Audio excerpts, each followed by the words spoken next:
Ladies and gentlemen, big hairy news.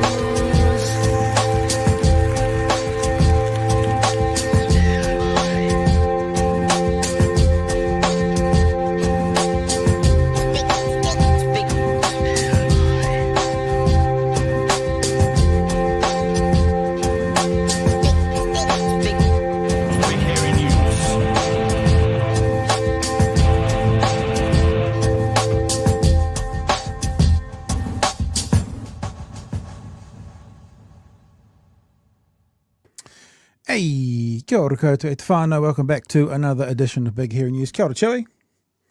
Kia ora, Pat. Kia I am here ora, also. Pat. Kia ora, Nala. Nala, kia ora. Kia ora, Nala. Kia ora. Yeah, there we go. That's all. Just wanted to acknowledge. Good, done. Just, it's always important to check that your dog's not racist. Yeah. Just every now and then, because it's a slippery slide. They can be radicalized. You good, man? Yeah, not too bad. Busy? For a Monday. Yeah, very busy day. Very busy. Busy night tonight because we got two live interviews. Craig Renney just up in a couple of seconds, and at 9:30 or so we have Tania Waikato coming to join us to have a chat about what... In fact, tonight, the numbers for the schools are being released tonight to us first. So we'll get an update tonight as to how many schools have signed on for the continuation of the obligations to the treaty, Te Tiriti, with Tania. It'll be the first time that New Zealand has heard about today's update tonight, which is kind of cool, actually.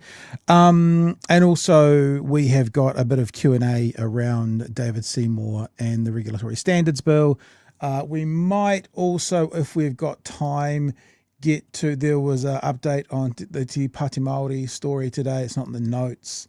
And also there's a little bit of hubbub over Mr. Luxon and his being challenged for his leadership. Nothing official, but the rumours seem to be getting stronger and stronger and stronger. But before we start all that, I saw Wicked yesterday, the new Wicked. Did you see the first one? Are you a fan, or is that not really your cup of tea? I mean, it's not full of tanks or punks, so you're not really interested? Correct me if I'm wrong. Isn't that a musical? Oh, that's right. There was me and 249 females in the movie theatre right. watching Wicked. Right. And I had my wife and I had my two daughters, and I thought to myself, oh, I'm outnumbered here. And as I got out, I looked around and I spotted two other men. And they were the fastest to leave nearly the studio, the cinema at the end, and that was bad. But it was good. I quite enjoyed it. I watched the first one only about a month ago on, I think it was on Netflix. Would it be on Netflix? Maybe it was on Disney. I don't know, one of those.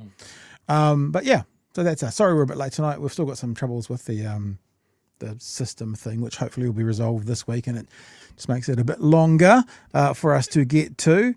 Citizen Gold just passing through long enough to say 390. Sorry, Joe. I was going to say, isn't that the entire vibe of our little podcast project here, that there's something wrong with the system? Yeah, just the whole thing. There is something wrong with. In fact, I think, funnily enough, let's show this because you've just said the words. Our health system is in dire emergency system. You said this is a system, an emergency system, dire health system. This is Friday, the 5th of... we will be videoing this on some level as well. Probably won't be out that Friday night, but we might put it up over the weekend. This event happening in Dunedin at Adu Cafe 333 Great North Street, Dunedin. This is from 6:30 till 8 o'clock. That's what time the open meeting is happening. Sophie Barker, the Mayor of Dunedin, Dr. Gary Payinda, Craig Renney there as well. And for you BHNers, which we won't be advertising publicly, but you're watching, we'll do a meetup at 5:30. So if you want to come along to a meetup at 5:30, and the event starts at 6:30. And Chewie, I heard from someone over the weekend who is coming down from Christchurch. That person is either committed or should be committed. I'm not quite sure which way to go, but well done you. Anyway, look, really busy show, so we can't mess around too much. So let's just get to it right now. One of our feature speakers at our public event in just a couple of weeks' time is the latest nominee to the Labour Party to stand in next year's election. It's Craig Renney. Good evening, sir. Kia ora, how are you, gents? Yeah, really Good, good. mate. Really good, really good. How are you? Gave me a call yesterday afternoon and gave me the heads up. 2 minutes ago, it went public, you said, or something like that. How's it been, the 24 hours or so since the announcement? It's been great. I've had so many people wish me well. I've had so many people say, delighted that I'm standing. So many people saying, that they want, to see someone in the House talking about the economy, talking about the things that we talk about on this show on a regular basis. So delighted that I'm able, to give them that hope at least, and delighted that I'm standing here in my home, my home constituency, my home electorate of Wellington Bays, formerly Rongotai. No carpetbagging then at all. It's for No, real no, home turf. Simply, this is where I live, sunny Houghton Bay. Yeah. Which actually raises a question from the audience straight away. I'll read two quick super chats that have come in. Big choices in Rongotai, aka Wellington Bays, Craig Renney or Julie Magenta. I can't choose. Change the voting system to STV so I can rank them. And then Laura says, anyone else annoyed that Craig and Julianne are fighting over Wellington Bays? We want to talk to you a little bit about your nomination and why and how and all that kind of stuff. Also, we want to talk about Kiwisaver. But first of all, seeing that's an obvious question that two people have asked, you and Julianne, 40 paces with handbags or something going at it. What's. So I work with Julie Magenta in the first Labour term of government, in the first Labour-led government, 2017, 2020. I'd consider Julianne a friend. We've known each other for a very long time, both in opposition before that. So it's definitely nothing against Julianne, but I'd say it best like this. Julianne gave an interview the other day where she said, nobody is entitled to an electorate. Nobody has a right to an electorate. This Rongotai was Labour for 30 years under Damon King beforehand. And as a consequence, it would be really easy to say, oh, well, this should just be ours. We have to earn it at every election. And we have to earn it at every election by turning up with policies, hopefully with people and advocates who win people's trust. And that's what I want to do here in Rongotai, Wellington Bays. And I mean, holy moly, was it one of the closest at the last election? Julianne Genta, 13,664. Fleur Fitzsimons, who's currently the big boss lady over at PSA, 13,361. So that, by my reckoning, is 303 votes. 303 votes. That's in the party votes. Oh, sorry. You're right. 3,000. 3,000. If you go back the one before, which was a COVID-influenced, election, then you can see that Paul Eagle won it with an absolutely stonking 19,000. So it moves around is the honest answer. And as a consequence, nobody should be taking anything for granted. Nobody should be saying a seat belongs to someone. And I'm standing for Labour because I happen to believe in the Labour Party. I happen to believe in Labour Party values. I've worked for the Labour Party for years. So that's why I'm standing here for Labour. Because I live here and because I want to represent Labour Party values here. So that's actually a really interesting question. And this always gets asked of people who pick a party.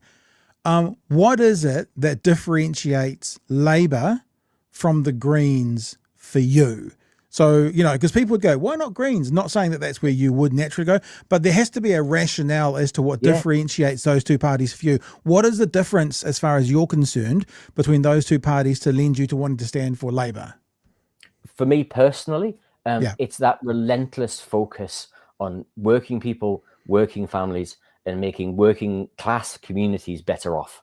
It's about making sure that you tackle things like industrial relations properly, that you make sure that you tackle unemployment properly, child poverty properly. And it's about delivering policies that are practical and deliverable so you can actually make change. I work for the Labour Party and I do things for the Labour Party because I actually want to see change. I want to see change that's going to affect the communities around here. We've got endless homelessness right now in Newtown. We've got dead houses, empty houses in Kilbirnie or across the strait here in Strathmore. We've got Arlington Flats, which is now an empty building site that should be 900 houses for 900 families. Yeah. And it's, and over the past 3 years, Rongotai Wellington Bays, sadly under this government, has just gone backwards. And That's why I'm standing up. That's why I'm saying, hang on a second here. We need to see a change. And if I should be prepared to put my hand in the air to do that, because the change I want to see is the change that I believe the Labour Party wants to bring to the country. Some people have suggested to me today that there might be something in the big hairy network water, because first there was Gary and now there's Craig. Chewie, do you have an announcement for tonight that we don't know about yet?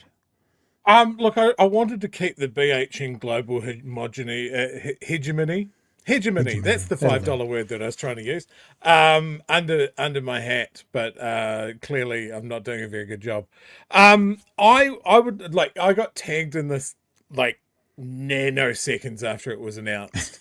By a lot of Green voters and going, what the fuck? And I'm so glad to see you answer this straight out of the gates. I'd also like to point out, and there's some people discussing this in the chat, this is one of the good things about our system as it stands. You can have it both ways. Julianne's rated pretty high up the Greens list. She's getting in regardless. So, as long as she maintains that list ranking. You can have it both ways. And isn't it nice, Chewie, that, on the progressive side of politics, we have a choice, that people can, we can make choices here, that people can choose different pathways depending upon what they want to do and still see them represented in the House. So, I'm standing up here representing, hopefully, a particular branch of left-wing progressivism. I'm a trade unionist. I'm an economist, God help me. I like to tackle problems. I like to, take things apart and advocate for people. That's my job, right?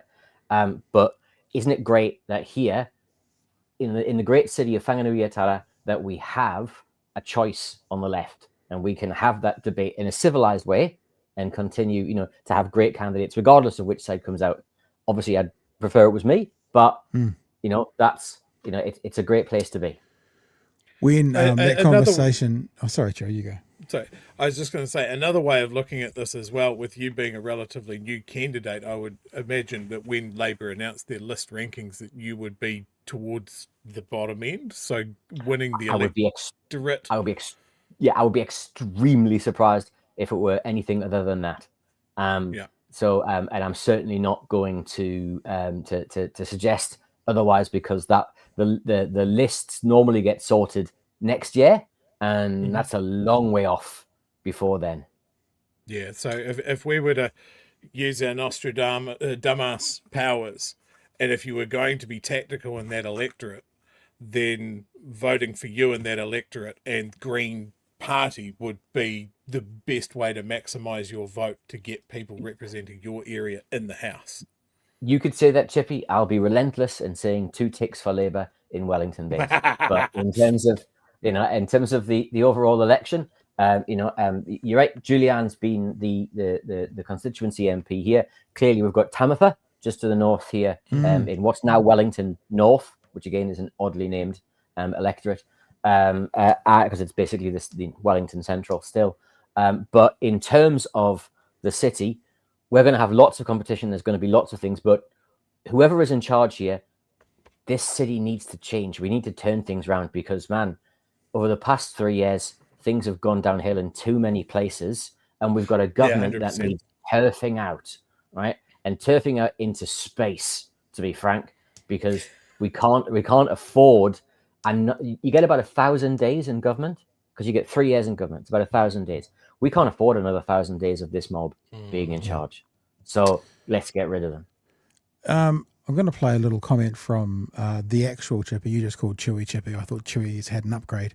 But the actual Chippy coming up shortly. And I was thinking about what you do now for the next year.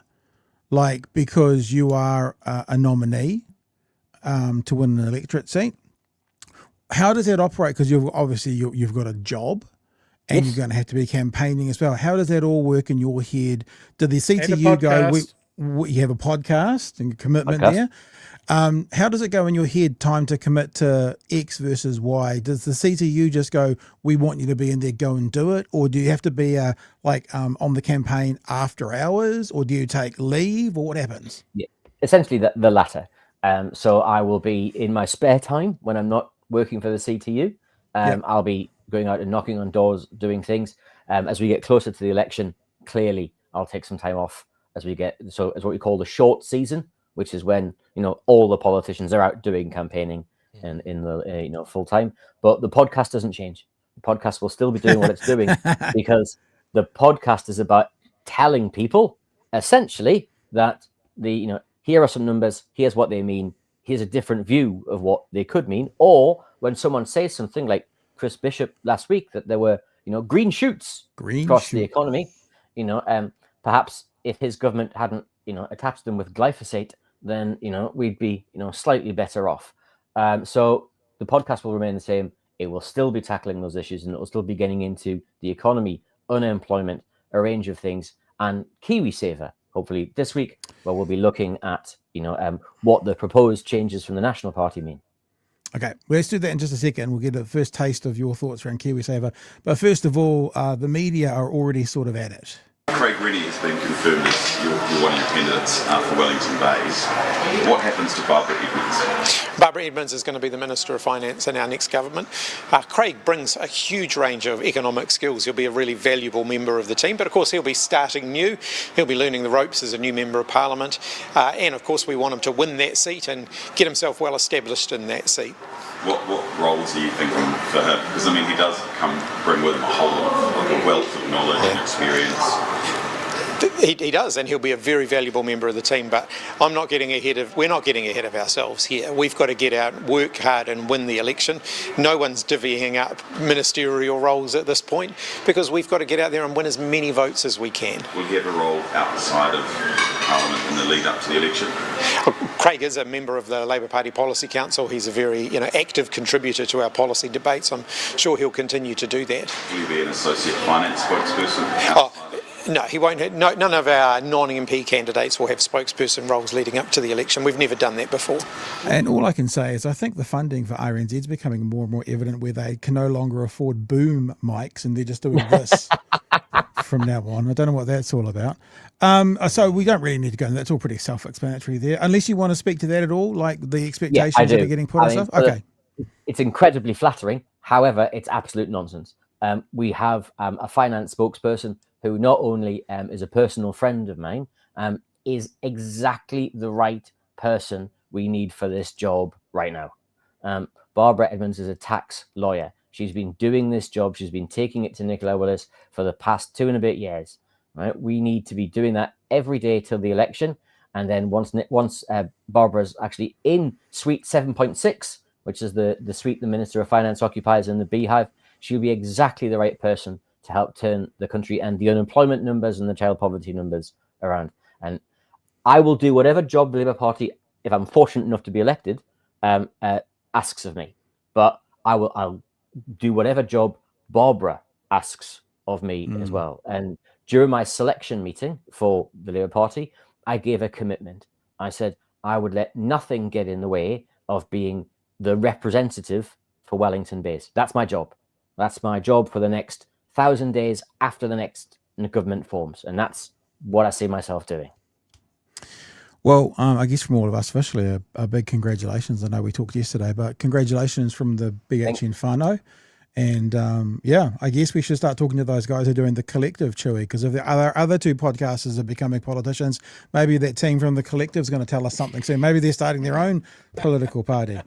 All right, let's talk about Kiwisaver and what's going on. I've actually queued this up, not necessarily to the place we want, because I just want to put out the numbers and I want to show this beard, and then put out the numbers that this government's talking about, and then we'll throw it to you and find out goods, bads, and indifference. Nationals proposing to boost people's nest eggs by gradually lifting Kiwisaver's default contribution rate by 0.5% a year until it hits 6% for both workers and employers by 2032. It's done gradually so that actually employers and employees have time. But really, at the end of the day, when we look at what Australians get, which is a 12% contribution, in this case, what we need to do is build the same way in New Zealand. At Sweet X, their costs will climb by $5,000 a year. Yeah, so there you go. That's all we're going to look at because we're getting the gist of it. So Kiwisaver going up to 12%, 6% from the employer, 6% from the employee. On one level, it sounds more money to retire to. Great. On another level, it seems that there is a good portion of workers in New Zealand at the moment who aren't earning enough in their hand already, which means this day-to-day might send people backwards. Craig, what are your thoughts? It's a bit like standing, in front of a burning building where a man with a box of matches and a can of petrol said, it's a good job we get the chance to rebuild this, because they took away the tax credit. Right? It was $1,000. The National Party removed the tax credit from $1,000, now down to $260. There was $1,000 kickstart that you used to get for your Kiwisaver. National Party got rid of the $1,000 kickstart. Yes, it's going up, but the minimum wage has been going up by less than inflation for the past 2 years. If you suddenly start taking away more of a low-income person's income, every dollar counts. Yeah. And as a consequence, over a few years, very rapidly, quite large sums of money are no longer inside that minimum wage workers' pockets. If we increase the minimum wage by 2%, which is a very generous assumption each year over the next few years, then a minimum wage worker would be $3,821 worse off by 2032. Worse off in their pay pack, you mean? Because it's not worse off when it comes to their savings. So in their hand. Correct. At the end of the week. Yep, absolutely. And in that final year, they would be, in that year, they're over $1,000 worse off in terms of their pay packet. Now, don't get me wrong, they've got more in their Kiwisaver, but the time value of money for someone who doesn't have a lot of money is really important. And so they may well say, do you know what? I'm not going to be in Kiwisaver and I'll just get all of that 6% back, which would be the worst thing in the world. Now, if for those of you who are desperately following along at home as well, if you turn to page 29 of the Budget Economic and Fiscal Update, you will see a table marked Economic Consequences of Kiwisaver. And there is a line in that budget that then says, we expect the increase in the Kiwisaver contribution, because the government's already decided to increase Kiwisaver to 4%. We expect 80% of the employer contribution to be met by lower wage increases. So the employee is paying for both their contribution and 80% of the employer contribution.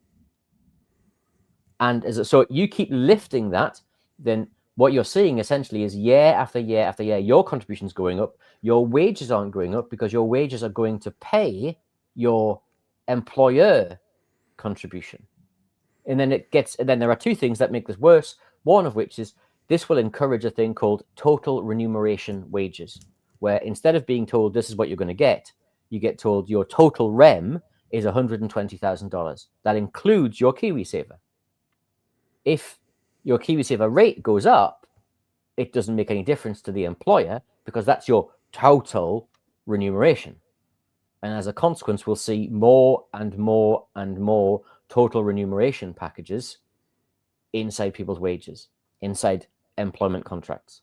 2, the Employment Relations Amendment Bill, which will be in front of the House, includes an amendment to make it easier to make an employee a contractor.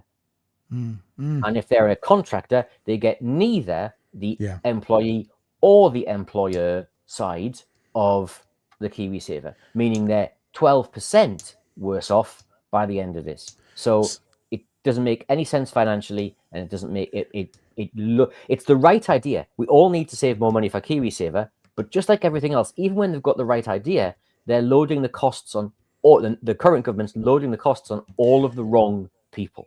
Yeah, and I think Chippy said today, I'm paraphrasing, that they don't mind the idea, Labour doesn't mind the idea of sort of 12%, but would do it in a way where the low-income groups weren't as impacted as harshly. I also thought, Craig, and feel free to flesh this out or whatever, when I heard it, because its initial thing doesn't sound terrible, more money for people when they retire, but I thought, well, is that this government signalling they're going to have less money for people when they retire? Is this an earmark for getting rid of some other perhaps entitlements that we get right now? And this government knows if they're going to be in, those other things will be harder to pay for, so you guys can just pay for yourself. That was my initial thought.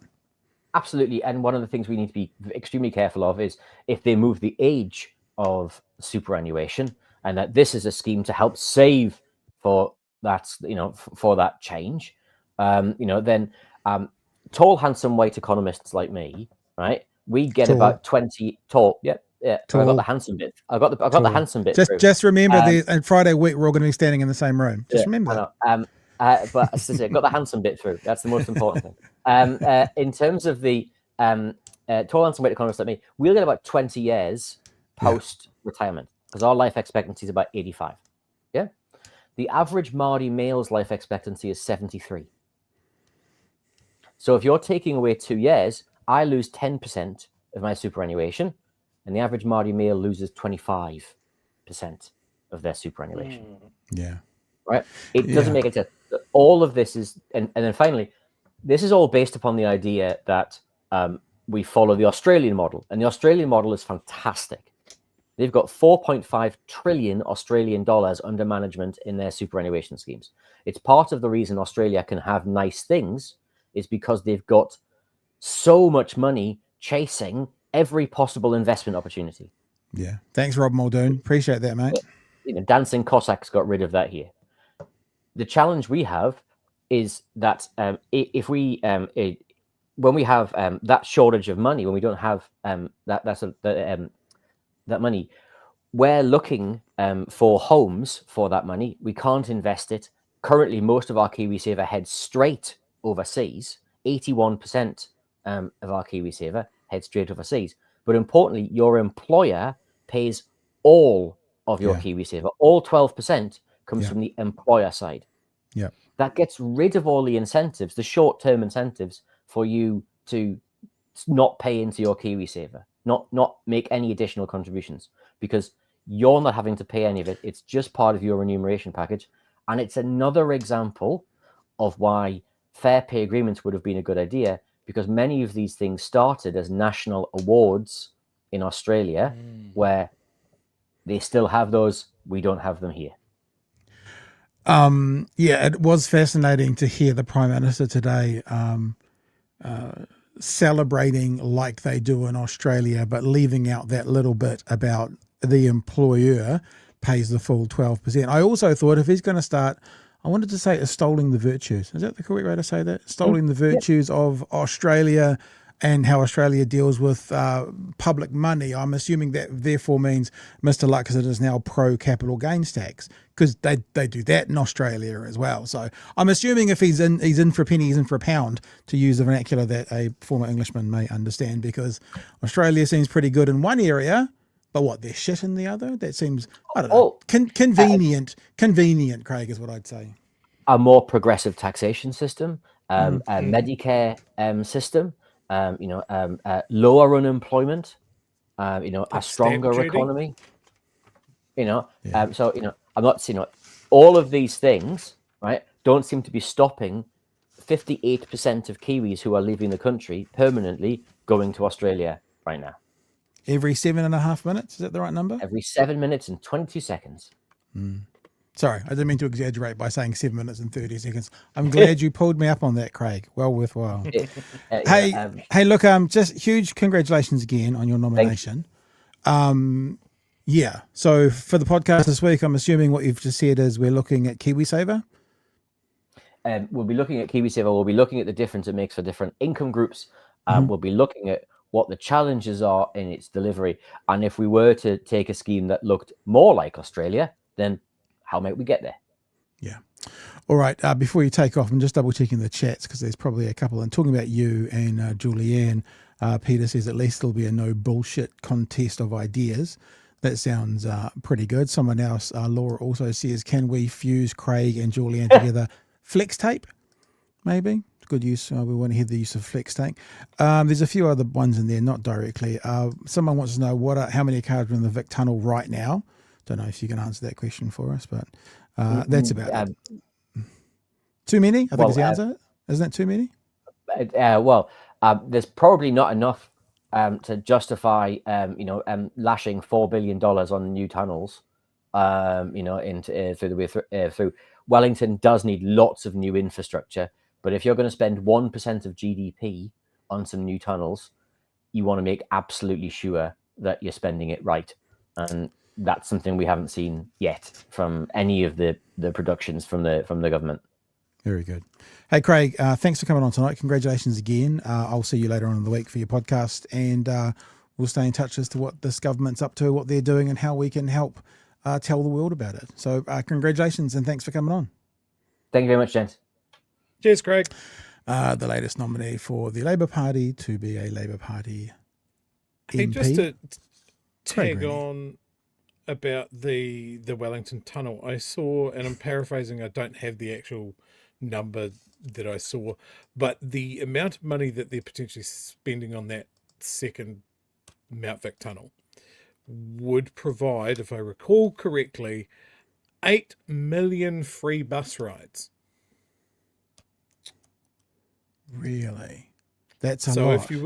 if you were really going that the problem with Wellington's productivity is that there's not 4 lanes from the hut, 4 lanes each way from the hut to the airport, and you wanted to free up some space on the roads, 8 million bus trips would make a dent in it, I would guess. Very good. Yeah, a lot. All right. We're going to keep trucking because we have another guest in studio with us right now. Apparently, we're going to get a bit of an exclusive here because every afternoon around 5-6 o'clock, unless it's changed, Tania Waikato has been releasing the number and names of schools that have declared their intention to continue to give effect to Te Tiriti or Waitangi. And today, Monday, the 24th of November, 1 month tomorrow till Christmas. That's a bit scary. We're going to hear it all today, first, tonight, right now, with Tania Waikato. Kia ora, Tania, welcome. Kia ora, kia ora. How are you? Very good. How about you? I'm good. And I have kept in my hot little hand the update for tonight. So you're getting a live exclusive. Don't say I never give you anything, boys. You never give us anything. Oh, no, we're not allowed to say that. I also want to have a look if my 2 schools are on there, St. Peter's College and Sacred Heart College, because they weren't. And I had a response from St. Peter's and I was a bit pissed about it, to be perfectly honest. But let's, so the last we had, the update we had was 1,086, I think, yesterday, 84. So yesterday at 9 p.m, you put up, I can't show it because it's got Stan Walker music behind it, 1,084 schools, 100 ECEs, kindergartens and kohanga have declared their intention to continue to give effect to Te Tiriti or Waitangi. We have added the new category. Oh, what is that one? I've got to look down now. New category, because we were getting into many of our preschools education facilities wanting to express their commitment to Te Tiriti. So, Tania, do you want to give us an update? For sure. So today's update, we have 1,128 schools on Te Rangi Rangatira and 105 ECEs, kindergartens and kohanga reo. And we have 15 collective statements made by various principals, associations, the Catholic Education Office and Ngā Kura Iwi, which represent a bunch of schools around the country. And just on that, we haven't actually added all of the Catholic schools because we basically decided that we would wait for each of them to go through their processes and have their boards and principals decide when they were going to make the declaration. So lots of Catholics have been contacting us and saying, hey, doesn't this cover all of the Catholic schools? Why don't you just put all of them on there? But that's why we haven't put them all on there. But we do expect all of the Catholic schools to eventually come onto the list as well. Yeah, I'm just looking through my emails. I can't find the bloody email. But long story short, it was an email back to me from, I think it was from St. Peter's. I can't remember. Or Sacred Heart. That said, basically, thank you for your email. We're going to decline the interview. It didn't say we're for it or we're against it. And but then I was thinking, because like King Catholic dude that came on TV the other night said that they're instructing all their schools to go on it. So I'm assuming all the Catholic schools will be on it. There's just a process to go through. Is that the case? Yeah, that's what I understand as well. And so we didn't want to essentially upset anyone by putting them on there preemptively. And we have had a heap of them come onto the list already.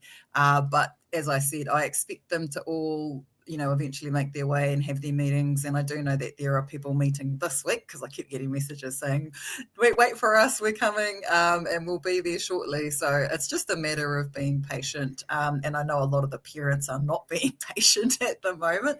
So I keep reminding them, there's processes to follow. You've got to give people a chance to have their meetings and make their decisions. So there's about 300-ish Catholic schools. How many would you say you've got on there? Because that'll give us an understanding of how many more approximately are about to come. I would say we probably have about 100 on there at the moment. Okay. So there's a couple of hundred to go, which is going to put your numbers to 20 or to 13, 1400, which is over half, because it's 2,500 total, eh? Yeah, and there are also quite a few schools that have indicated they're having their meetings this week as well. Yep. And I've been trying to crystal ball gaze sort of to see towards the end of this week where I think it's going to get to, kind of based on the feel of where we are. And I think we will get close to 1,500, maybe by Sunday. And that's just kind of based on all the people that have said we're in the process. We'll come back to you, and the amount of Catholic schools that I know are still to come in, and the amount of schools also that I think are probably a firm yes, but just haven't made it onto the list yet. So yeah, I think we're going to be we'll be close to 1,500 by Sunday, I reckon. One of the things I love about our audience is they're really always on point when it comes to communication, especially around news and politics.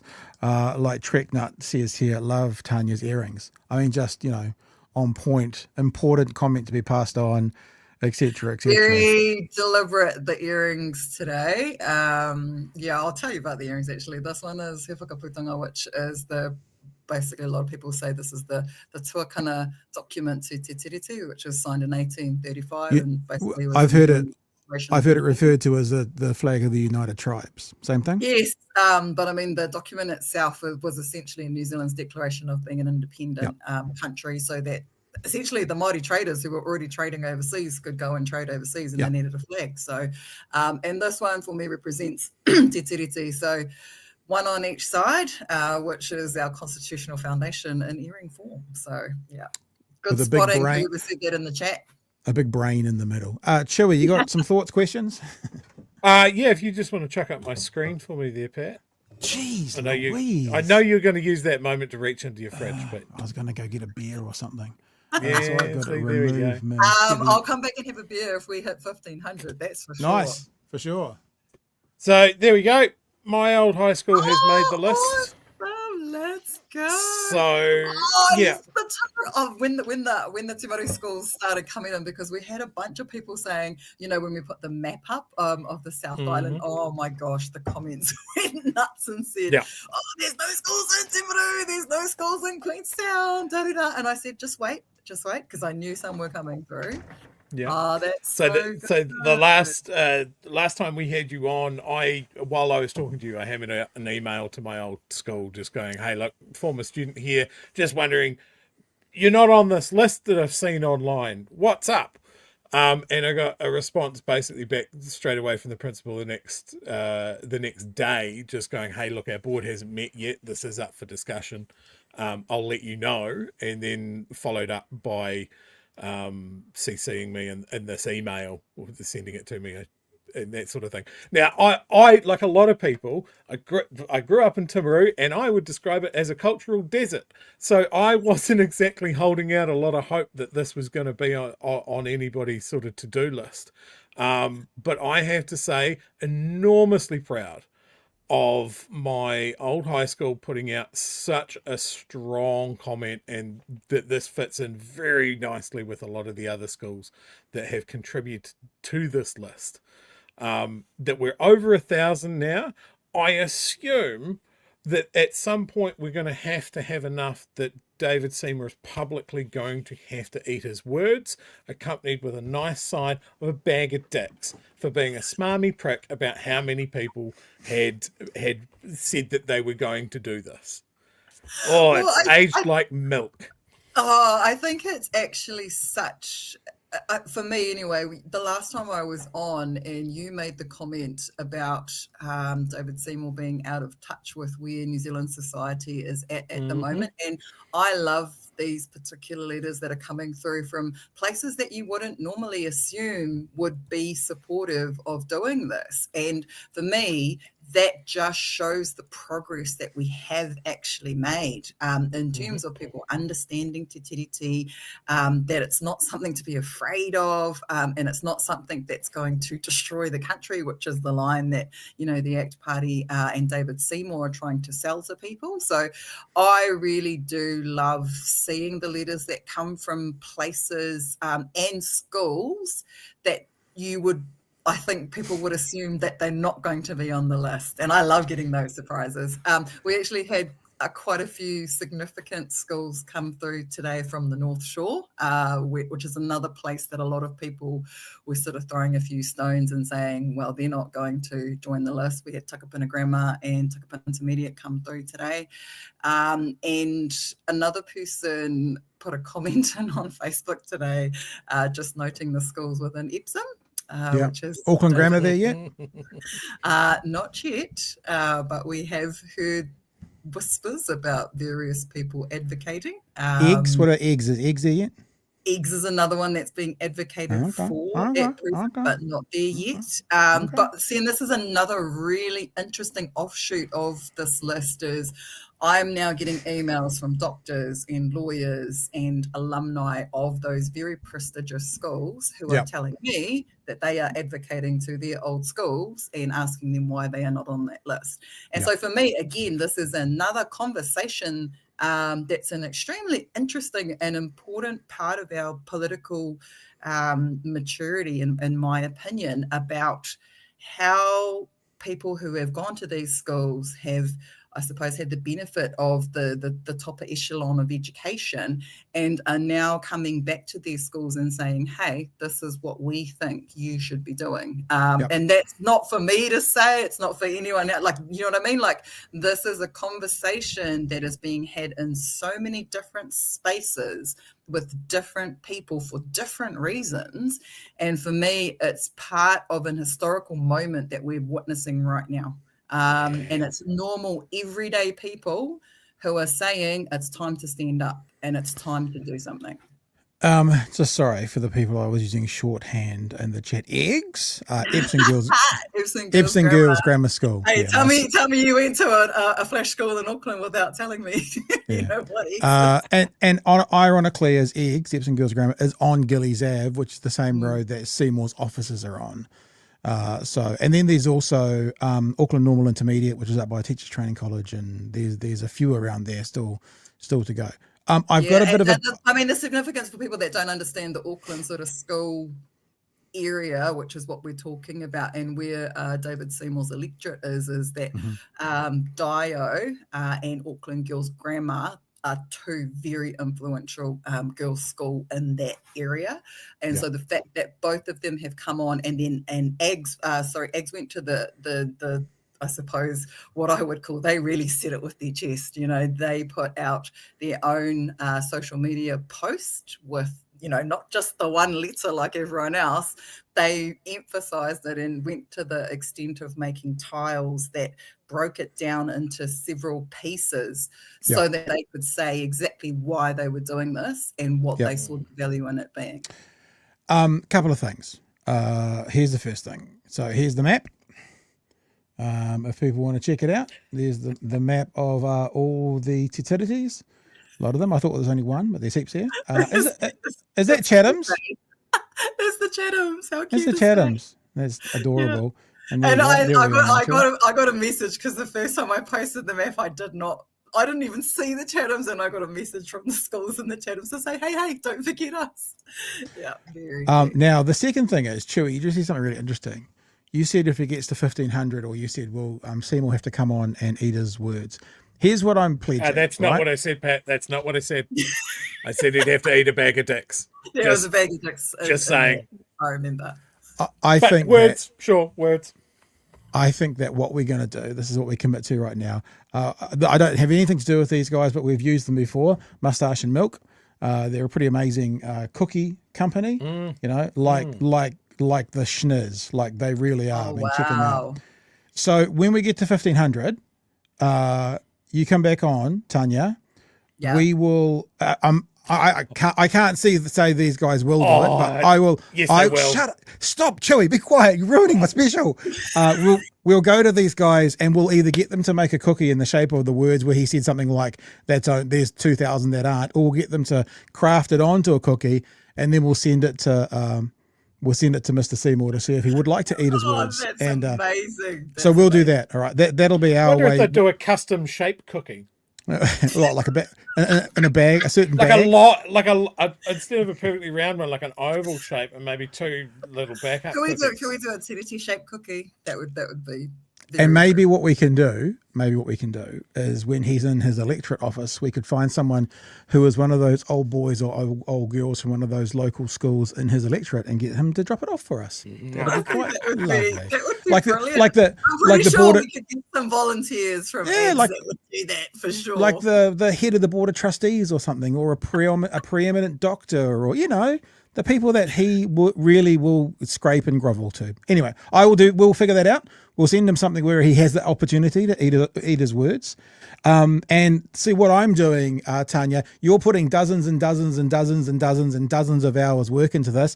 I'm going to send a cookie. And that puts us on about the same level of input, don't you think? Brilliant. Absolutely brilliant. Yeah, I agree. Hey, this is brilliant. We've really enjoyed sort of not being a part of it necessarily, but reporting it and telling people about it. And, you know, we have an audience here that's also then taking this and spreading it to their schools, like Chewie did with his own, and like I've done with 2 of mine who are yet to come on board. But I'm trusting the system, Tanya, that it's going to be you know, the Catholic schools are going to come on board when the Catholic schools come on board, and it's great. It is really good. And I just want to give you one more opportunity, because there are so many people who want to jump up and down, who are saying this is an orchestrated attack. It feels like it's from the unions or a lobby group or something. Is just to, you know, in 60 seconds, just remind everybody how this started and what the schools are actually doing and how they're finding out that they need to do this.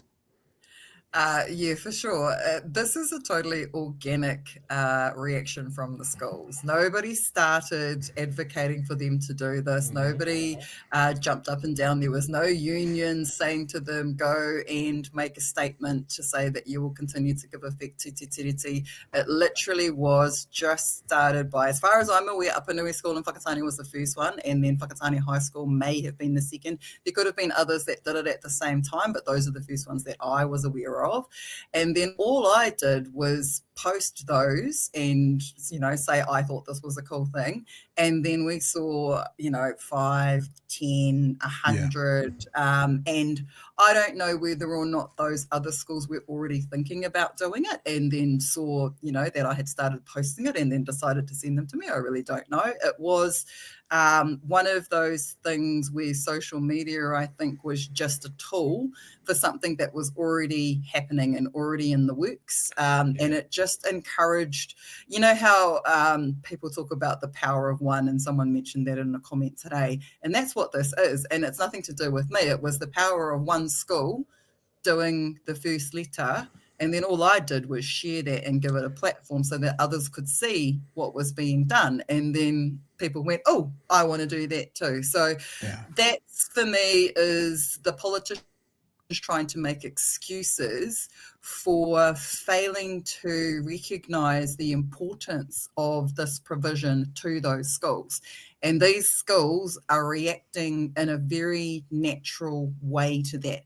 And sure, the list is probably creating pressure now because there is a list and there is a very public forum for people to be able to find out whether or not schools have made a declaration to give effect to Te Tiriti. But again, that's still not, you know, a union or an NGO or a political party, you know, organising and rallying and advocating for these to do it. And I've very deliberately not provided templates for schools to, write letters. I've been asked multiple times. And the only thing I've actually provided is letters for people like yourselves and anyone else who goes to a school to write to their own schools, because I didn't want to, I could have quite easily, I could have advocated hard, and I could have given any school that asked me a template letter to the minister and said, here you go, you don't have to, think about it yourself. But I didn't want to do that. I didn't want to interfere with the very natural process that was already happening. So sorry to say, politicians, but this was the schools, no one else.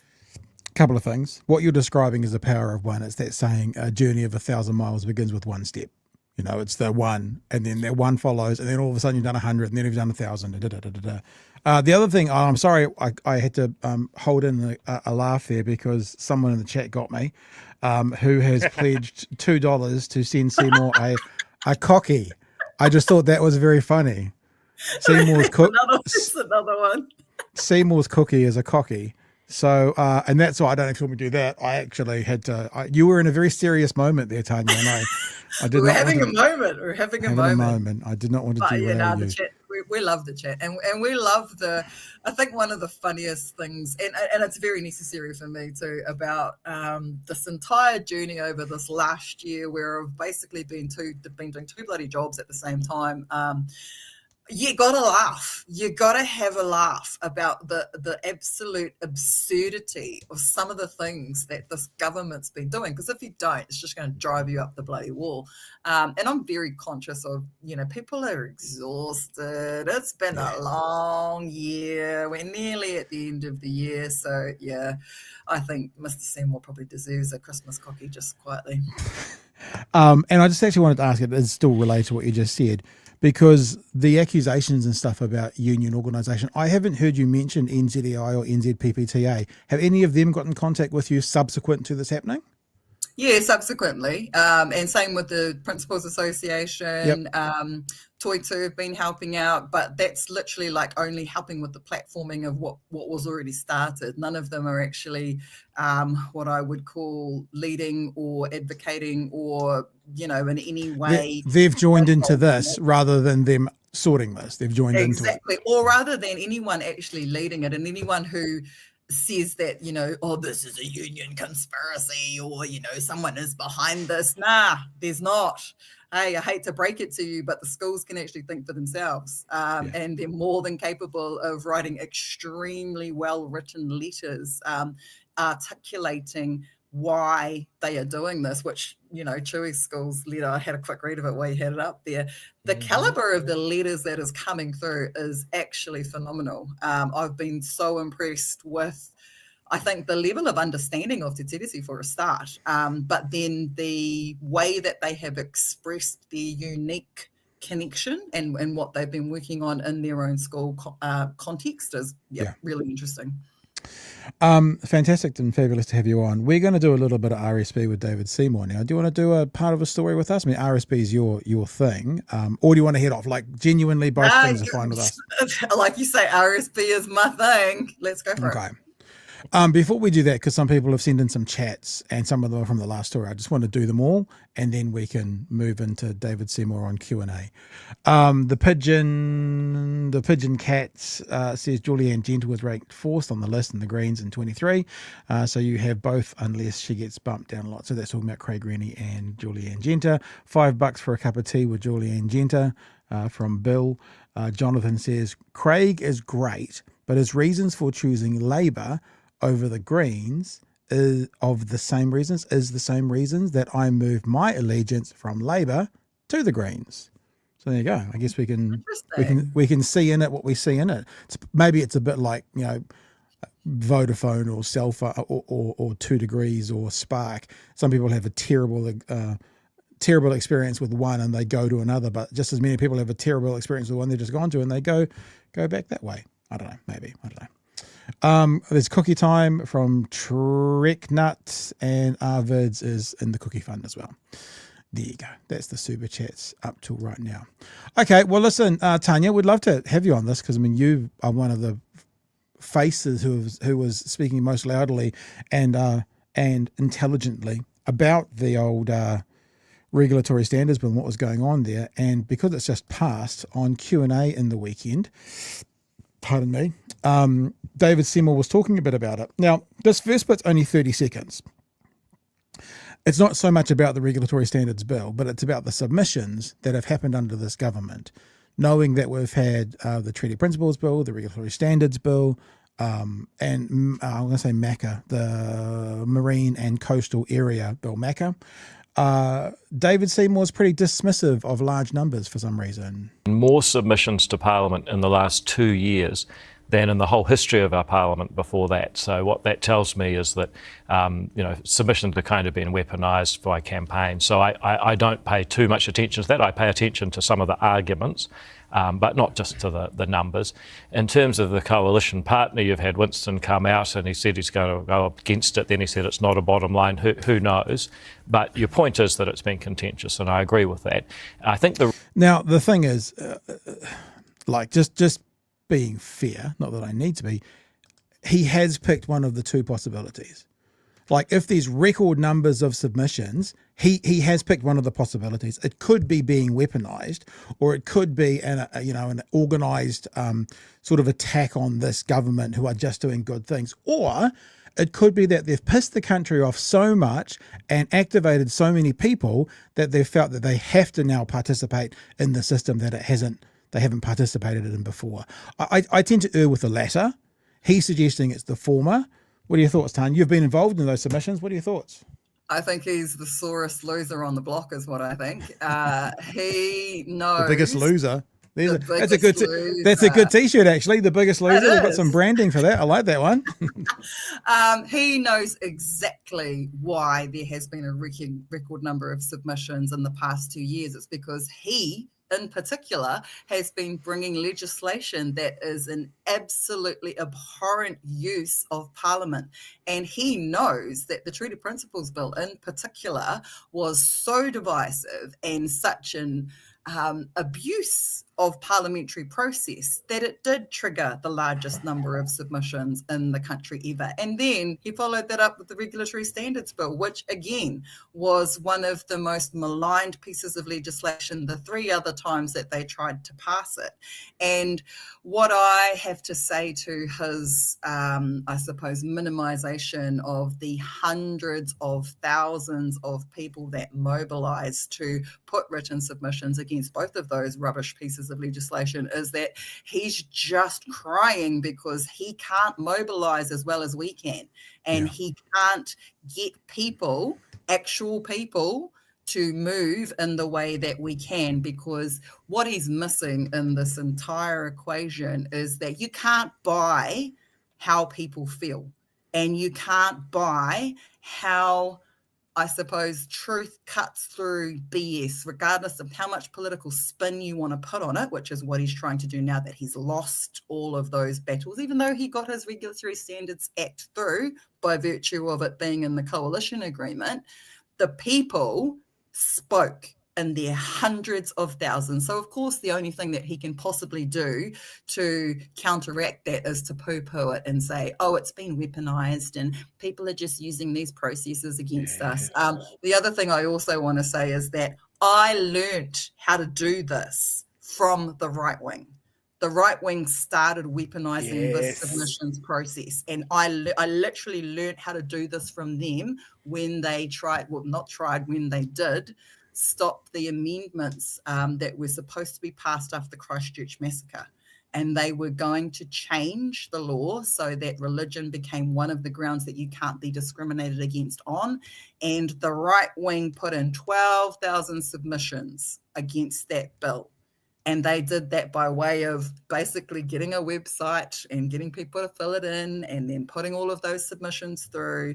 And that was the first time in our history that had happened in a submissions process. Mm-hmm. And when I saw that happen, I went, oh dear, our submissions processes have now become, basically a target for the right wing. And we need to do the same. And we have to mobilize when we see pieces of legislation like this. We just did it better. That's the only problem, is that he got 12,000, we got 300,000 and 150,000, 160,000. I think it's also evidence probably when people genuinely want to participate rather than just carrying it from the back seat of the car, like I feel like I need to do this, so they do it. Whereas if you're actually genuinely passionate, a genuine grassroots movement behind it, like Toitu or like any of the other groups that have come up, real grassroots, ground level build up, then you're going to get more people. If you've got, all Bob McCroskey's crew just filling out the automated email and pushing send, or Don Brash's crew, it's very different. It's not the same. They might be a bit uppity about whatever they're putting in, but it's not like it's not who they are.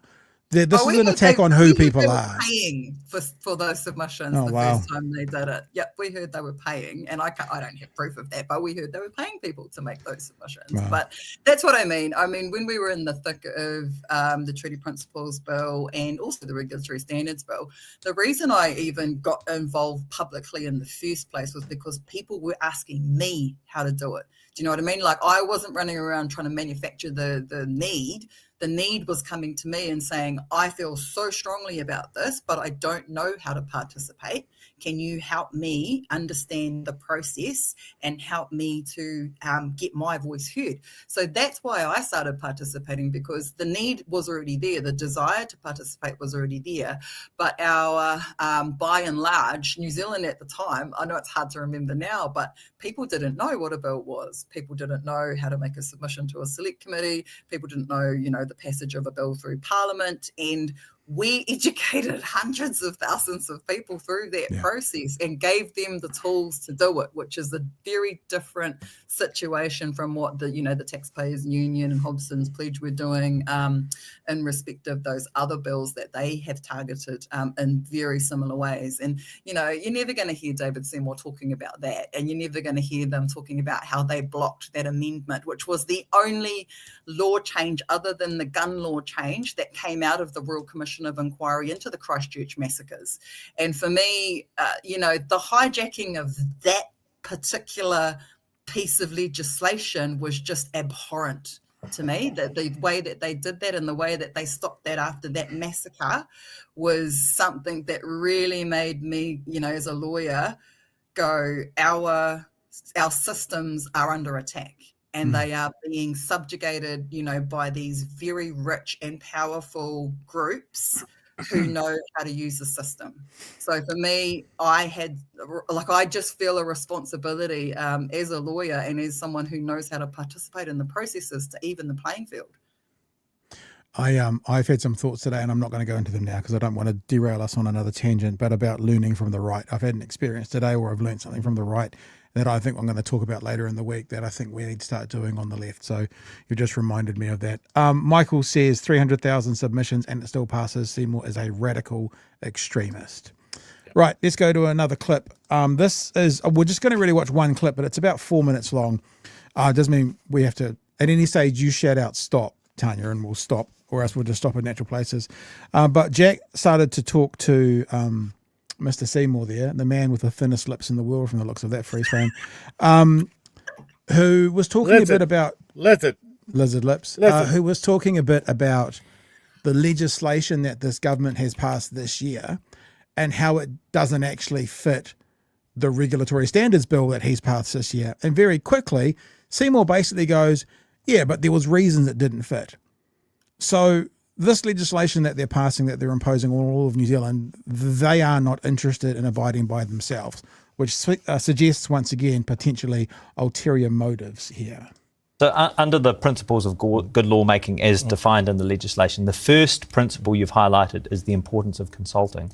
So I went back and reviewed some of the legislation you've pursued this term. With charter schools, the page 4 of the regulatory impact statement said you'd pushed a short time frame, which, quote, requires a condensed legislative process with limited time to engage with impacted and interested people. Importance of consulting. 3 strikes in your coalition agreement. The regulatory impact statement immediately identified, quote, a lack of broader consultation. The gun club law changes that Nicole McKee introduced were passed using an order in council which had no public consultation. The Treaty Principles Bill, your own ministry said, given the constitutional significance of the proposal, consultation was, quote, not sufficient. And these just aren't any laws, right? These are some of the most significant changes you've sought to introduce this term. So why have you repeatedly violated your own principles of good lawmaking? Well, let me give you a couple of examples. Let me answer a few of the examples you've given. First of all, in both We do know, Chewie, if you're stuttering, you're looking for words. If you're stuttering, you're lying. charter schools and 3 strikes. That was a law that had previously been in place, had gone through the whole process, had been consulted on, had been removed pretty unceremoniously, I might add, with not much consultation on that side, and we put back in place a policy that had previously existed. But this is the thing, right? It doesn't say in the legislation, oh, by the way, little addendum, if it was a previous legislation, you don't need to consult about that. It says you need to consult. And Seymour is now saying, yeah, but we had reason not to consult. Yeah, but there's reason. It doesn't say that.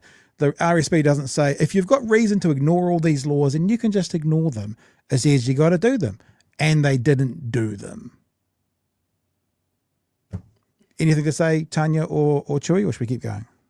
Well, I already know what he says about the next ones. And the thing about this particular point that Jack makes with him about his regulatory standards bill requiring consultation in order to be good lawmaking, and the one that Jack missed, which is the most important one, is that they totally failed to consult on the regulatory standards bill itself. And that was the point that the Waitangi Tribunal found was a breach of Te Tiriti, was the complete lack of consultation with Te Iwi Māori on the regulatory standards bill. So for me, that's the biggest irony of this entire part of the interview. He's saying, here's all these bills that you didn't consult on properly, and then he tries to defend them. But the one that he's talking about, which is the one that's making the rule to say you must consult before you go and pass laws, he didn't even consult on that one. And it was found to be a breach of the Treaty of Waitangi that he didn't consult on that one. And his own bloody ministry pulled him up on it. All right, let's we'll keep going with this nightmare of a conversation. Mentioned the treaty principles bill. Actually, we did do consultation, and we did enormous amounts of consultation. Your own ministry, though, your own ministry, like this isn't just any ministry. This is your ministry said it was, quote, not sufficient. No, it's a direct quote from your ministry about the treaty principles. They said it was not sufficient given the constitutional significance. So that's their view. Egregious. That's a subjective view. We did the consultation that was necessary. They thought we should have done more than necessary. So it's not that we didn't do adequate consultation. According to their opinion, we didn't. So now he's basically saying, we have a difference of opinion, so I'm right, they're wrong. So that's not how this is the thing about legislation. If you pass legislation that's got so much grey area, it's bad legislation. He's either actively saying this has so much grey area, it kind of makes it null and void, or he's bullshitting, or he doesn't want to be held accountable to it. They're the only things that it can be. Well, see, the problem with what he's trying to defend here again, and Jack is trying to stick him with it, is that this was a constitutional piece of legislation, and so was the regulatory standards bill. And that was a key piece of evidence that we put to the tribunal. And we had 2 professors, 2 of the most well-respected constitutional law professors in the country, saying this is a constitutional piece of legislation and it will result in the greatest constitutional shift that we have seen in decades. And again, the Crown said, no, it's not. Nothing to see here. We don't have to consult with anybody because it's not. And he's just repeating that same line. Yeah. All right. Chewie, do you want to jump in or should we keep going? No, let's roll on this. Roll on, McDuff.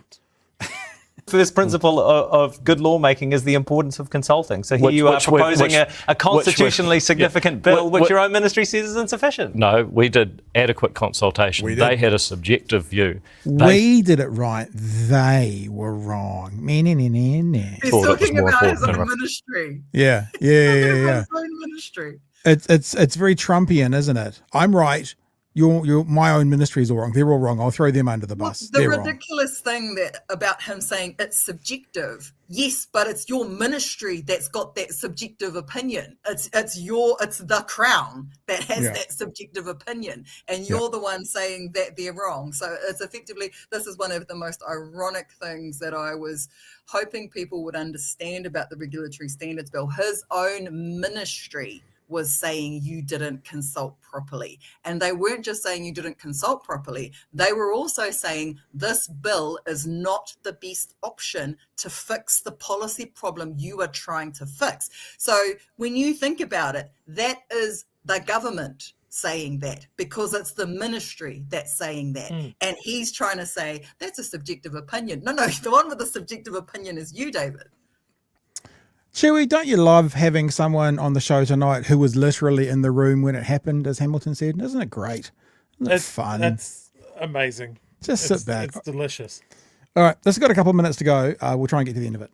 Required more. Okay, Principle A2 of the Regulatory Standards Act says... Oh, sorry, David. That was just the first one. We've got more to double check you on.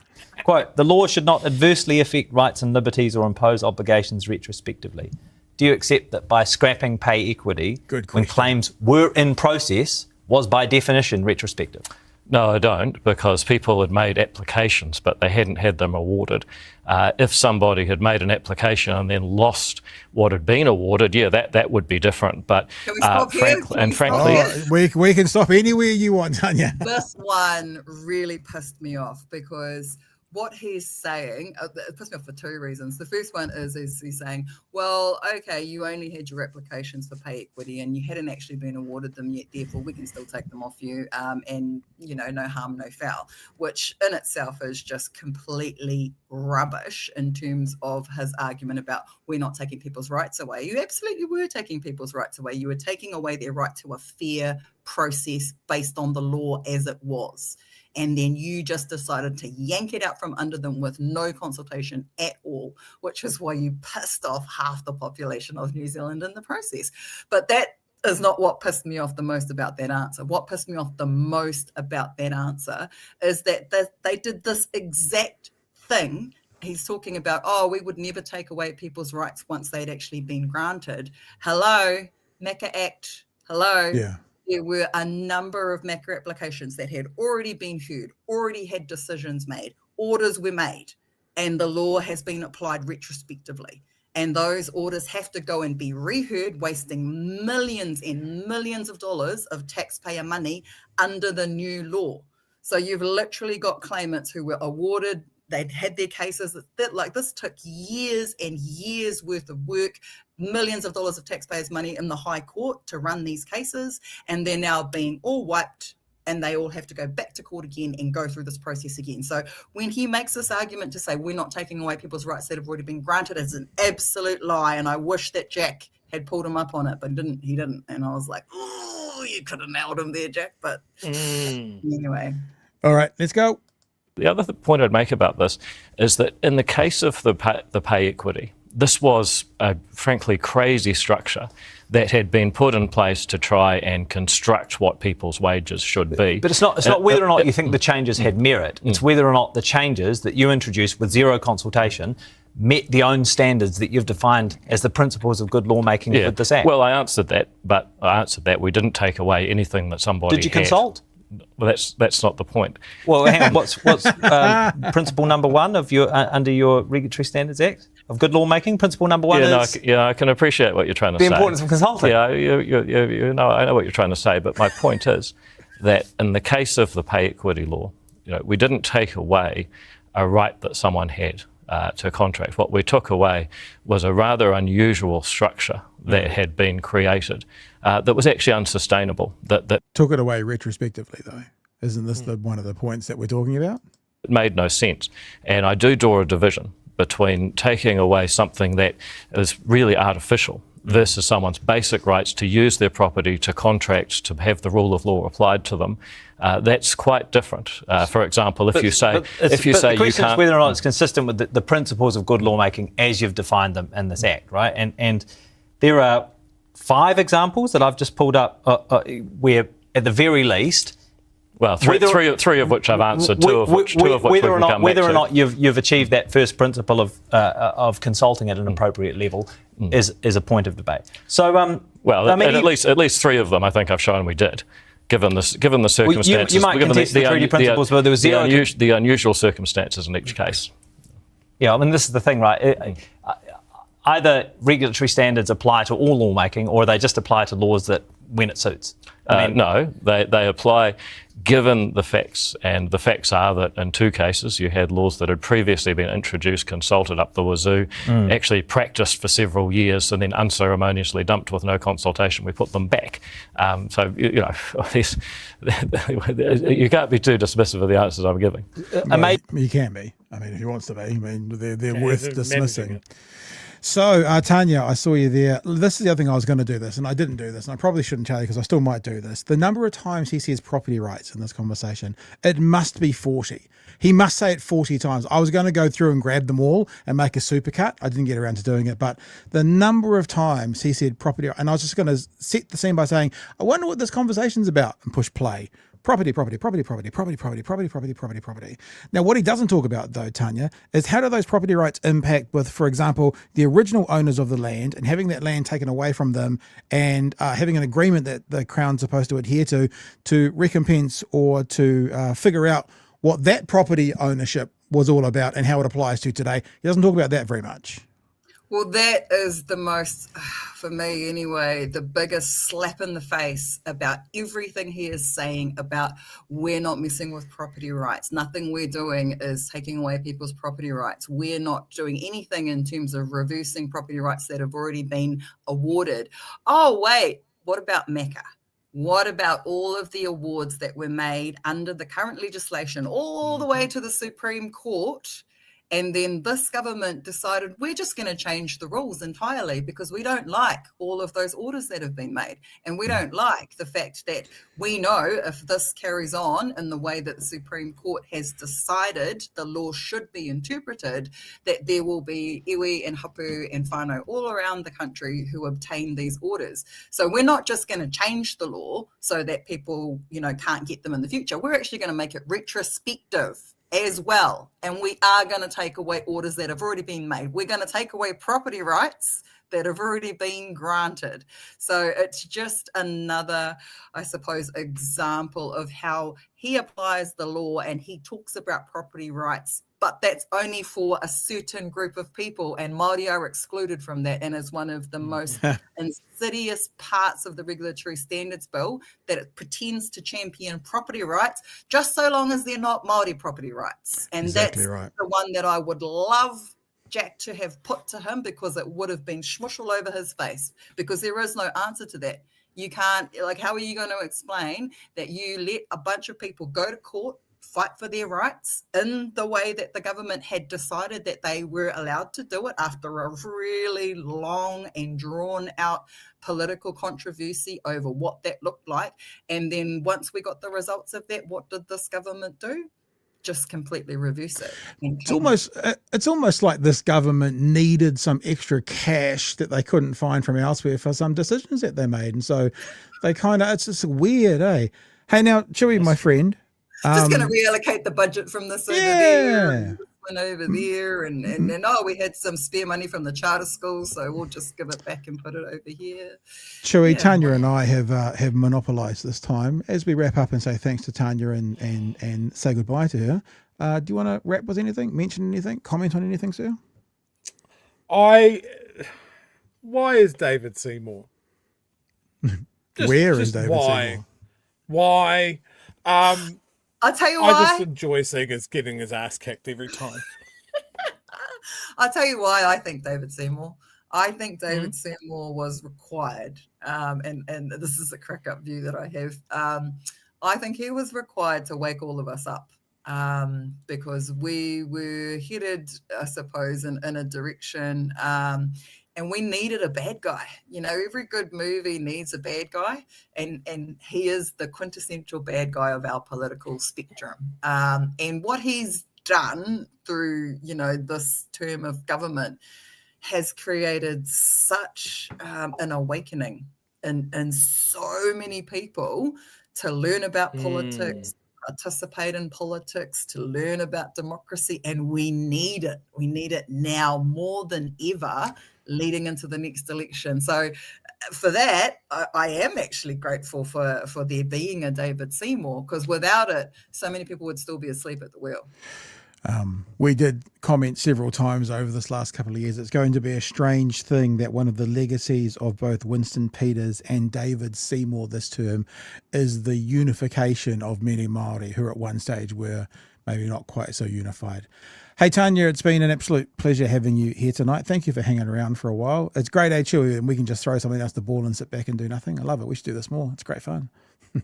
It's like throwing meat into a tiger cage. It's amazing. Hey, and it's like when I spoke on the panel recently, she gave us all theme songs, and she gave me "Eye of the Tiger" for my nice. Coming from it, that's a compliment. I'll take that one all day. Tanya, you know, there's always an open door here. You're always welcome. We'll stay in touch, and for reals, we'll do that at 1500. We'll get to see more a cookie to eat his own. Sorry, a cocky I'll to bring eat his the own beer. words. Yeah, we got to have a beer at 1500. I want to see this cookie as well. And hopefully someone will deliver it to a electorate office for us. All right. Thanks for jumping on tonight. We will see you super soon, and congratulations. And well, I guess not congratulations because it's not something you were necessarily doing, but I guess I want to say well done on being the kind of the almost the anchor that this thing has grown up around.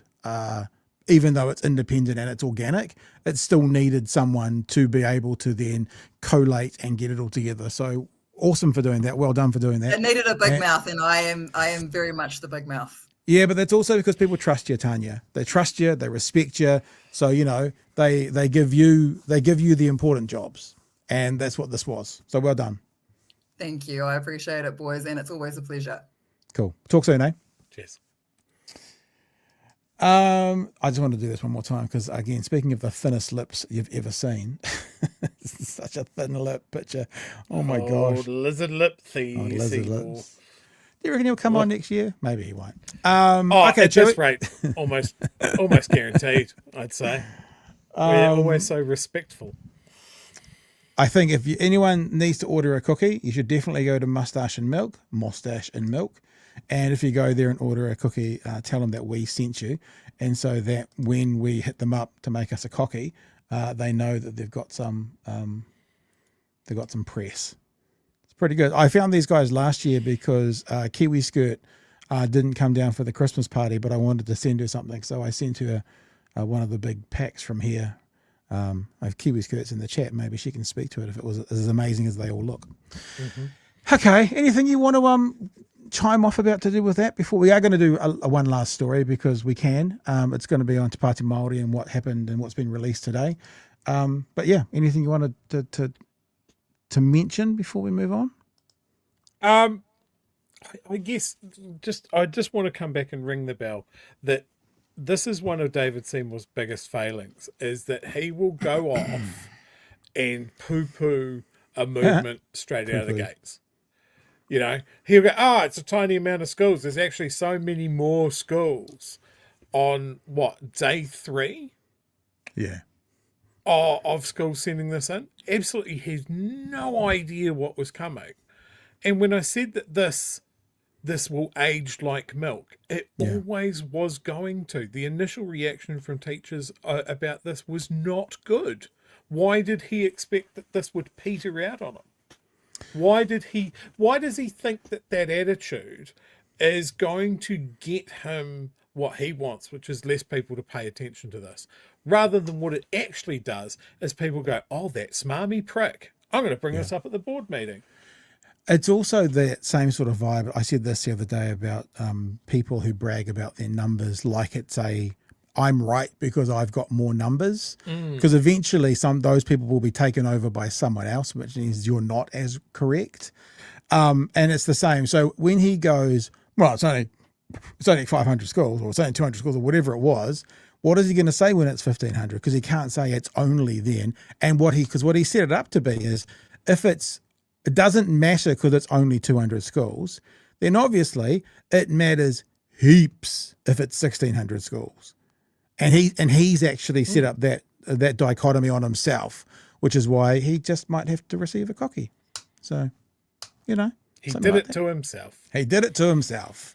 Right, let's just do some super chats, then let's go on to the one news story from Te Pāti Māori today. Big Olby says the biggest loser, the scales are always tipping against them. Peter, Jeffrey Palmer's new book calls for civics ed. RJ says, glad to see Mountain View on the list. That was my high school too, Chewie. That's why you guys get on so well, because you're both weirdos from the same part of the world. Shared trauma. Shared trauma. Pigeon Cat, Smarmy McSmarm Face. Yep. And whatever that name is, so goes the Hayes good in World War 202. If David Say Less, who has no kids, could go ahead and leave kids alone, that would be great. Also, fuck the RSB. The Crown has no mandate for that shit. Man, you guys have been busy on the chat. Did David Semple get a perm? Says the Pigeon of Cats. Q&A with Tania Waikato on the Big Hairy Network next. Wow, who knows? Narcissists don't consult anyone but themselves. See, I'm going to call that person Hacksaw. SG Hacksaw. That's going to be the name. We're going to go with that. Peter, just a reminder that David Seymour is an example of the worst person in the world. Hacksaw again, property rights, Māori eye-rolling the hypocrisy. I think there's one more. Mike says, Chewie is right. Why does David punish himself going on TV to look like a cocky? On the upside, every now and then you do say something just outlandishly douchey. Some guys from the bottom of the South Island send you a free biscuit. It's true. It's an unusual tactic, but he still ends up with a free cookie. Yeah, that's true, actually. Maybe even more than one. I mean, we'll see. This is his master plan. He's like, to get free cookies. Is what I'm in. This is why I'm in this game. Chomp. Let's have a look at what happened with Te Pāti Māori today. Did I say we were going to talk about the leadership thing with Luxon? I think we did, didn't we? But really, there's not too much to add to that. But I think this story is more important, and it's was a special on One News. So the headline is former Te Pāti Māori leaders pledge to rebuild after war of words. Yeah, this is interesting. Debbie and Rawiri decided not to go to the hui over the weekend, but there were a bunch of former leaders, including Peter Sharples and Hone Harawira, and these people were saying, we got to fix this team. That's my summary of it. Let's have a look at the story. One News has obtained an exclusive copy of a letter signed by former co-leaders and presidents of Te Pāti Māori. They want to salvage the divided party, saying they're not prepared to walk away as supporters cancel memberships. Te Tai Tokoro held a hui in Northland yesterday to discuss their ousted MP, Maria Meno Kapakingi. Political editor Mikey Sherman has developments. While Te Pāti Māori's leadership snubbed an invitation to meet with the North, new MP Renney arrived in solidarity and arguably defiance. Tino arohanui kia Renney, because I know she's under extreme pressure. I know for a fact that she's up against the likes of the President and other Waipareta staff who are currently serving as her executive. Te Tai Tokero called for President John Tamihere to step down, declaring their MP Maria Meno Kapakingi wouldn't return to the party until then. I don't mean to kind of step over this, but because we have an audio podcast, I will read the translation so people can hear it as well. Te Pāti Māori was not established to belittle people. It was established for the betterment of our people. We haven't seen that this year. Dame Naida Glavish and Hone Harawira are among a list of former leaders within the party, including Sir Peter Sharples and Te Ururua Flavel, who wrote a letter to the current leadership, saying over the last 2 months we have watched the party we all built self-destruct, a war of words that has hurt us as Te Ao Māori, damaged our credibility and tarnished our integrity. We are asking you to meet with us as the previous party leadership. We are not prepared to walk away. We want to rebuild our party with you. So if you've got former leaders saying that, highly respected, within the community, that's, I mean, like we've been saying from day one, whānau, we're on the outside. We don't know what's going on in the inner workings. But, you've got former leaders going, we need to fix this. We need to fix what's going on. And I think everyone can look in from the outside going, whatever it is that's going on, is there a side that's right? Don't really know. Is there a bit of truth on both sides? Have both sides got something wrong? That's what Hannah said last week. She wanted to box both parties' ears and get them to come together, sort of thing. Yeah, but we have been following this, so let's keep following it. The legacy of Tariana Turia and of those at the beginnings of the party, Peter Sharples, are still strong amongst many of our communities, and therefore there's almost an obligation for us to do something, which is why the letter was written. While attempts by iwi chairs fell flat, failure to engage now could cost. I think that even in the circles that I move in, that many people are very much questioning what's happening with the party and questioning whether they stay with it or not. One News obtained a copy of John Tamihere's response saying thanks for this note, adding he's spoken to some of the former leadership already. He says contrary to losing membership, the party is well in advance of where it was a year ago. Yeah, I don't know what's going on, but I also understand spin, and saying we're well in advance as we were a year ago doesn't mean they're not currently losing, because if there was a 1,000 a year ago and 2 months ago with groups like Toitu and stuff getting involved, there was 3,000 and now there's 2,000. I'm not saying those numbers are right. You can still say we were ahead of where we were, yet be losing. You know what I'm saying? So I by the way, I'm not suggesting that's what happened, but I do understand how things can be said in a way to still win the conversation, even though it may not be as clear as what you're saying. Do you know what I mean? That's what I'm saying. Yeah, 100%. Anyway, yeah. He says while he was travelling, he would discuss the letter with the party executive. It's highly likely that some of us will turn up to the AGM to see what's going on. Without external oversight, it's very hard to see anyone going back into that arena and feeling safe or supported. The countdown now on to the party AGM in 2 weeks' time. Mikey Sherman, One News. So yeah, I mean, like as I said, on the outside sitting in, what can you add to it? Not very much really, but we've let you know as to what's been going on up until now, and that's the latest on One News tonight. Got any thoughts around it, Chewie? Anything you want to throw out? Yeah, look, when I first saw the headline that they hadn't engaged with that hui, I was just like, oh no. Yeah, I feel about that's the same. not good. I really was hoping that was going to be a moment where they would just fucking ventilate the whole situation and then put it to bed. That appears to be wishful thinking. Okay, I'm just reading some of the chats that have come in here because Hacksaw, who's featured on our show tonight, says, as a Te Pāti Māori member, it's simply factionalism. It's literally ego and comes from little family rivalries, etc. Things, quite frankly, stifle Māori progress. Again, no offence to anyone who's texting in. I don't know. I'm not saying that's wrong, but we take everything with a grain of salt unless we're speaking to the horse's mouth. I mean, I'll contact Debbie and see if she wants to come on again. I would assume probably not. I'm assuming it's a lockdown because I'd like to be able to ask the question, what are we supposed to think? What are we supposed to do sitting on the outside in? I mean, I don't want to, it's not like white savior complex or anything, but we overtly and actively want to be able to be out there and be buffers. It was Margaret Mutu who told Chewie that, how we can help as non-Māori is to be a buffer, stand in the gap, help take some of the hits, so to speak. And the honest answer for this is I don't know where to stand. Deflect the hits from which side? Which gap do you stand in? Like, no idea. All I know is that it's not helping Te Pāti Māori. I don't think it's helping sort of forward and further Māori issues and events. And I don't think it's helping the left. So all in all, whatever's going on in there, whatever the inner workings are, whatever the exact rights and wrongs are, it's all a bit of a big balls up. And that's kind of where we're at. All right. Are there any more chats? And then we'll wrap up for the night, yeah? Dum, dum, dum, dum.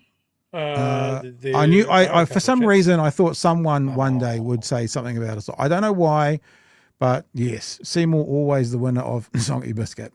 I thought about that. I went to boarding school. I never experienced it myself. It's a rumors, but I thought someone was going to bring it up. Who is Seymour's taste tester of strange cockies? Strange cockies? Strange cockies? I'm not sure. All right, now, whānau, let's just say a huge thanks, even though it's the end of the show. Obviously, we've had 2 guests on tonight, and it's been really busy. To all our beautiful patrons, love you guys to bits. Without you, literally, this is not possible. If you're someone who's enjoying the show and would like to be a part of what we do and support what we do, patreon.com/Big Hairy News. I'm trying to do 2 things at once, remember, Chewie. This is my this is me not being ready in time to start talking about it. We said we were on the hunt for 1,000. Yeah, 1,000 actually. No, 500 patrons. 500 patrons by Christmas this year. As of right now, if I click on active, we are at 492. 492 right now. So close. I haven't changed the outro yet. I'll do that tomorrow. Today was a bit of a full day, and we'll say thanks to all of the new additions to the whānau. So 492 is where we're at. If you want to be a part of who we are, patreon.com/Big Hairy News. Now, also, even though we're saying this to you, we're not saying like, sugar hit, jump on now, let's make 500. Then who cares? It's like, actually, we are planning next year people who are going to come along to that Friday night event, Friday week. What that for us is a trial of what we might be doing next year. So obviously us doing this in Dunedin is easier and, you know, we make it happen. But what we would like to do next year is perhaps go around the country and do several of these. The way we plan that is to work with our patrons. So that's why when we say, I would rather you took a step down on your patronage and stayed with us for 12 months than go hard and have to pull out after 3 months. Because I'm thinking about July next year and where we can be and what we can do. So anyway, if you like us, you like what we're doing, you want to be a part of it, then you can head to patreon.com/Big Hairy News. Also, of course, look at that thumbnail. What a great thumbnail. I haven't managed to, I've been busy. I haven't managed to change any of the specials yet. So actually at the moment still on the merch store, you get stickers with every single purchase. Why is that not coming up? There we go.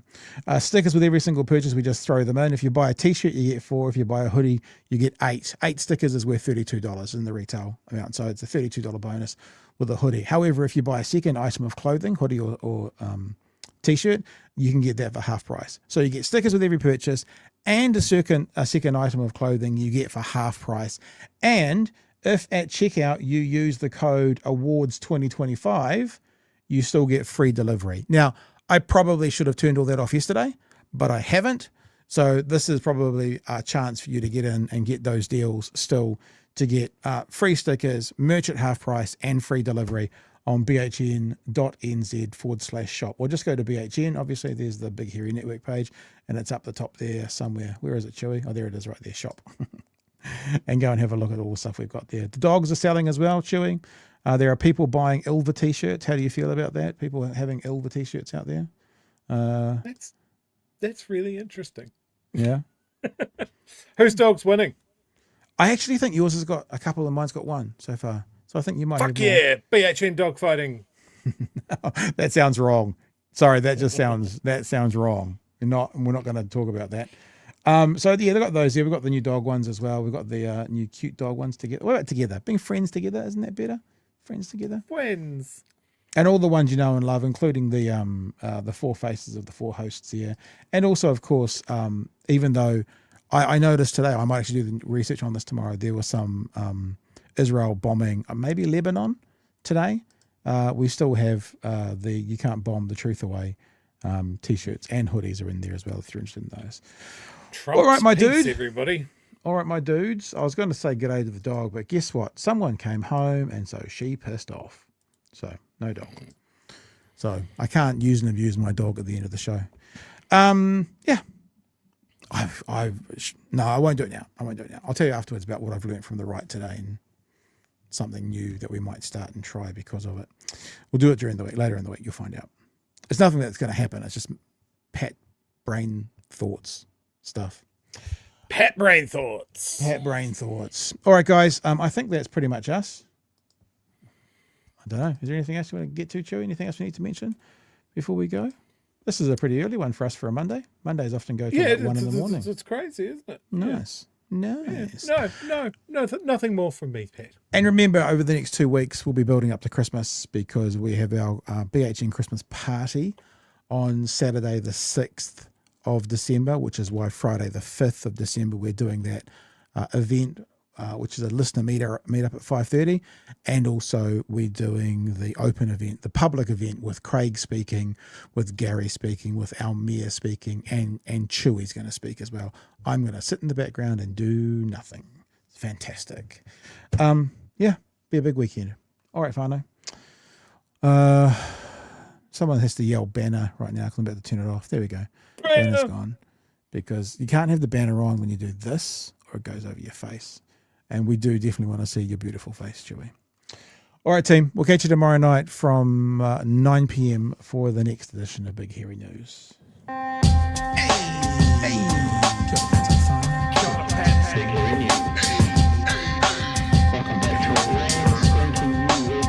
Help us settle a debate, whether it be thoughtful or funny, even if we're all creatures of hate. It's a fine line that we're walking together. For better, push aside the temptation to berate. Let's take a note of the corners we stand in. As many points as the hairs on my chinny chin chin. When the news that we're watching is hairy, knowing all the things that we need to be wary of. Like the rich have the hand out for rewards, while the many have to work out what they can afford. And the rest of us ain't paying attention, or maybe have questions we're too worried to mention. Other media is still dwelling on trivial facts, vetting bees from the rice and the mice from the rats, and picking and choosing a war path to run, and linking ourselves with the hill to die on. It's gotta come down to a welcoming vibe, with an A and a self and a higher in mind.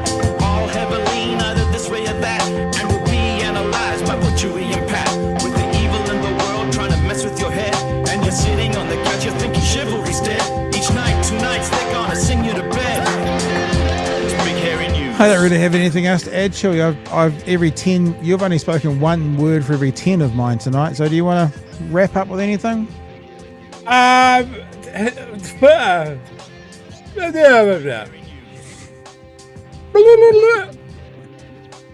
Mondays. All right. Catch you tomorrow night, team. Be safe, everyone. See you at 9 tomorrow. Hooroo. Cheers, fam.